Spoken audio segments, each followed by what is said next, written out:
নমস্কার বন্ধুরা, সবাইকে স্বাগতম জানাচ্ছি তোমাদের নতুন একটি চাকরির ভিডিও নিয়ে। তো বন্ধুরা, এখানে আবেদন করার ক্ষেত্রে যারা চাকরি প্রার্থীরা রয়েছে তারা কিন্তু বিনা শিক্ষাগত যোগ্যতায় আবেদন করতে পারো। এবার বিনা শিক্ষাগত যোগ্যতার আবেদন করতে গেলে কিছুটা নিয়ম কানুন জানতে হবে এবং কিভাবে এই নিয়োগ প্রসেস করা হবে সবই জানবো ভিডিওটির মাধ্যমে। ভিডিওটি সম্পূর্ণ দেখতে হবে। কোনো অভিজ্ঞতার প্রয়োজন নেই, ডাইরেক্ট এখানে নিয়োগ করা হবে। শুধুমাত্র যে শিক্ষাগত যোগ্যতার আন্ডারে নেওয়া হবে এবং বিনা শিক্ষাগত যোগ্যতারও আন্ডারে নেওয়া হবে। তো শিক্ষাগত যোগ্যতার আন্ডারে নেওয়া আমরা জানবো পুরো বিস্তারিতভাবে, এবং পুরো বিস্তারিতভাবে জানাবো কিভাবে আবেদন করতে হবে এবং কত টাকা বেতন দেওয়া হবে এবং কোন পোস্টে নিয়োগ করা হবে। এই চাকরিটি আসলে এই চাকরিটি জেলা গ্রামীণ এলাকায় এই চাকরির কর্মস্থান। শুধুমাত্র এখানে আলোচনা করে নিয়োগ করা হবে, কোনো পরীক্ষা হবে না। তো কি আলোচনা করবে এই চাকরির জন্য পুরো বিস্তারিতভাবে জানবো। ভিডিওটি স্কিপ না করে দেখতে হবে এবং নোটিফিকেশন ডাউনলোড করার জন্য ওয়েবসাইটে যেতে হবে। কিভাবে জানবেন দেখতে থাকুন। চলে এসেছি অফিসিয়াল নোটিফিকেশনটি পেয়ে যাবে তোমরা অফিসিয়াল ওয়েবসাইটে। যদি খুবই গুরুত্বপূর্ণভাবে নোটিফিকেশনটি দরকার তাহলে কিন্তু আমাদের টেলিগ্রামে পেয়ে যাবে, আর আমি ডিসক্রিপশন বক্সে অফিসিয়ালের লিঙ্ক আমি প্রোভাইড করে দেব। দেখো এখানে কি বলা হয়েছে, ভারতীয় মৃগ ও বধির শিশুদের উচ্চ মাধ্যমিক বিদ্যালয়ে কর্মী নিয়োগের বিজ্ঞপ্তি। বোঝা গেল? এবার দেখো এখানে আবেদন করার জন্য কি কি প্রয়োজনীয় নথিপত্র দরকার রয়েছে এখান থেকে আমরা দেখব। ইচ্ছুক ব্যক্তিরা সাদা কাগজে আবেদনপত্র সহ বায়োডাটা, দুটো পাসপোর্ট সাইজের ছবি, প্রয়োজনীয় কাগজপত্রের প্রত্যয়িত নকল সহ সরকারি যোগাযোগ করুন। অর্থাৎ এখানে যাবতীয় ডকুমেন্টের সাথে জেরক্স করে ওইখানে জমা দিতে হবে।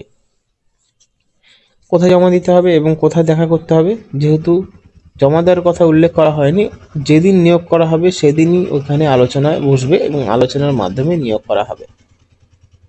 উমারায় স্মৃতি জেলা প্রতিবন্ধী পুনর্বাসন কেন্দ্র, উমারায় সরণি, বাঘাযতীন ক্লাবের বিবরতে, 2 নম্বর গভর্নমেন্ট কলোনি, পোস্ট মকদমপুর, জেলা মালদা, দুপুর 11টা থেকে বেলা 2টা পর্যন্ত।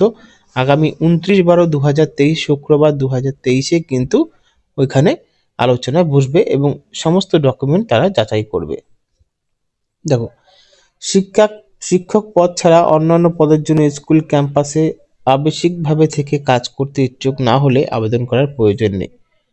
অর্থাৎ এখানে বলা হয়েছে এখানে যে শিক্ষক পদ রয়েছে সেটা বাদে যতগুলো পদ রয়েছে সবকটা পদে কিন্তু কাজ করার জন্য এই স্কুলে থেকেই কিন্তু কাজ করতে হবে। বোঝা গেল? এইবার চলে যাব আমরা অফিসিয়াল জায়গায়। দেখো এখানে বলা হয়েছে ওয়াকিং ইন্টারভিউর মাধ্যমে নিয়োগ করা হবে।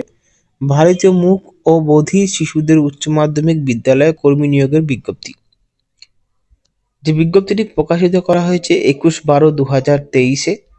এখানে কি বলা হয়েছে, হায়দারপুর শেল্টার অফ মালদা দ্বারা পরিচালিত ভারতী মূক ও বধির শিশুদের উচ্চ মাধ্যমিক বিদ্যালয়ে নিম্নলিখিত পদগুলির জন্য দরখাস্ত আহ্বান করা হচ্ছে। প্রথম যে পোস্টটা রয়েছে সেটা শিক্ষক পদে নিয়োগ করা হবে।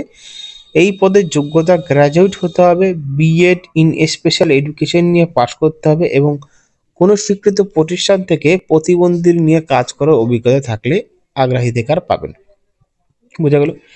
এবার দ্বিতীয় নম্বর যে পোস্ট রয়েছে সেটা সুপারিনটেন্ডেন্ট পদে মহিলা। শিক্ষাগত যোগ্যতা স্নাতক, গ্র্যাজুয়েট এবং শিশুদের নিয়ে 1 থেকে 2 বছরের কাজ করার অভিজ্ঞতা থাকতে হবে ও স্কুল ক্যাম্পাস থেকে কাজ ডিউটি করা আবশ্যিক। অর্থাৎ সুপারিনটেন্ডেন্ট পদের জন্য কিন্তু এখানে থেকে কাজ করতে হবে এবং গ্র্যাজুয়েট হতে হবে, 1 থেকে 2 বছরের এক্সপিরিয়েন্স থাকতে হবে শিশুদের নিয়ে। তারপর নেওয়া হবে রান্নার লোক, কুক পদে মহিলা। রান্না করার ও শিশুদের নিয়ে 1 থেকে 2 বছরের কাজ করার অভিজ্ঞতা থাকতে হবে ও স্কুল ক্যাম্পাসে থেকে কাজ করার আবশ্যিক, অর্থাৎ ওখানেই থাকতে হবে। 4 নম্বর হেল্পার পদে মহিলা। রান্না করা ও শিশুদের নিয়ে 1 থেকে 2 বছরের কাজ করার অভিজ্ঞতা থাকতে হবে এবং স্কুল ক্যাম্পাস থেকে কাজ করা আবশ্যিক। অর্থাৎ প্রত্যেকটি চাকরির জন্য শুধুমাত্র শিক্ষক চাকরি বাদে প্রত্যেকটি যত ক্যাটাগরিতে চাকরি রয়েছে প্রত্যেকটি চাকরির জন্য কিন্তু ওইখানে থেকেই ডিউটি করা হবে। মাসিক সাময়িকভাবে আলোচনা সাপেক্ষে এই বেতন দেওয়া হবে এবং নিয়োগ করা হবে। অর্থাৎ এখানে বেতনের কথা উল্লেখ করা হয়নি, তারা যে ডিপার্টমেন্ট রয়েছে সেই ডিপার্টমেন্টের সাথে কথা বলে কিন্তু বেতন বাড়ানো কমানো যাবে। এবার আবেদন করার জন্য আগেই বলে দিচ্ছি কিভাবে আবেদন করতে হবে এবং লাস্ট দেখতে পাচ্ছ ইন্টারভিউ নির্দিষ্ট দিন ছাড়া অর্থাৎ 29/12/2023 শুক্রবার 30 এর আগে কোথাও যোগাযোগ করার প্রয়োজন নেই। অর্থাৎ আপনাদেরকে ওইখানে যোগাযোগ করতে হবে এবং কোথাও যোগাযোগ করতে হবে না। এবার দেখে নেব এই নিয়োগ প্রসেস, যে যোগাযোগের মাধ্যমে নিয়োগ করা হবে ওয়াকিং ইন্টারভিউর মাধ্যমে, শুধুমাত্র তারাই কিন্তু আবেদন করো এবং আবেদন করার পরে যেদিন নিয়োগ করা হবে সেদিনই কিন্তু ওইখানে গিয়ে কিন্তু ইন্টারভিউ হবে এবং তার আগে কারোর সাথে কোনো কথাবার্তা দরকার নেই, কারণ এটা কোনো রকমভাবে একটা আন্ডারটেকিং এর চাকরি নয়, এটা একটি সরকারি প্রতিষ্ঠান থেকে নিয়োগ করা হবে, শুধুমাত্র মহিলারাই কিন্তু আবেদন করতে পারবে। আমি ওয়েবসাইট প্রোভাইড করে দেবো ডিসক্রিপশন বক্সে, ওখান থেকে ডাইরেক্টলি ওয়েবসাইটে চলে আসবে। চলে আসার পরে এখানে নিচে স্ক্রলিং করে দেখতে পারবে যে এই যে recruitment notice notification various post Haidarpur shelter Malda, এইখান থেকে কিন্তু দেখে নিতে পারো টাইটেলটা এবং এখান থেকে যখনই ভিউ করবে তখন কিন্তু নোটিফিকেশন ডাউনলোড করে নিতে পারবে। আশা করি বুঝতে পেরেছো। কোনো অসুবিধা থাকলে কমেন্ট বক্সে জিজ্ঞাসা করতে পারো, আমি তার উত্তর দেওয়ার চেষ্টা করব। ধন্যবাদ।